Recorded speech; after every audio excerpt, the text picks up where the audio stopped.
its move over WTO and let the big and powerful, in particular the United States, decide how global trade should be handled. Now, that is basically what lies in store now for the World Trade Organization after successive US administrations have blocked the appointment of new judges to the body's appeals court. Critics fear world trade is now facing the law of the jungle. The World Trade Organization is facing its biggest crisis since it was founded a quarter century ago.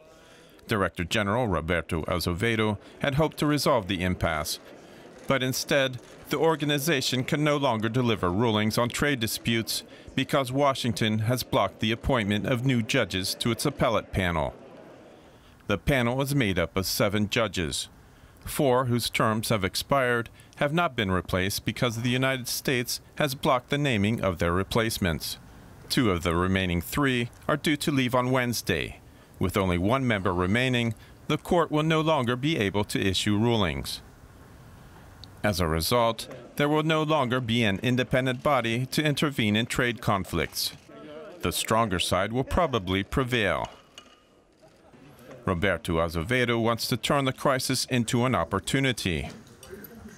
On Tuesday, he insisted the WTO had to be reformed. Without this sense of crisis, there would probably be an accommodation, and members would not be so very inclined to change things and to change the system, make the system more responsive to the changes that we see out there now. One example is the treatment of China, which is given preferential status as a developing country. Many analysts, not just the US, say that's wrong. The dealings between the WTO and China are sometimes still affected by rules that came into place a while ago when China was a smaller country.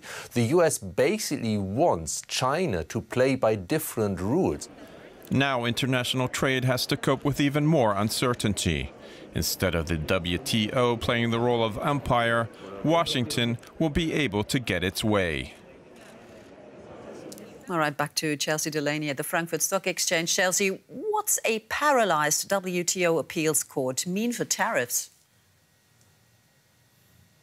Well, the fear is that this is going to lead to an increase in tariffs and sanctions between countries if there isn't a moderator at the international level. That this could really turn into an every man for himself situation with countries just responding to any sort of protectionism or trade threats with tariffs because there's no real legal penalty for doing that. There are also a lot of cases still pending in front of this appellate court, including cases by the EU and against the Trump aluminum and steel tariffs. So there's a lot of questions about what's going to happen to those as well.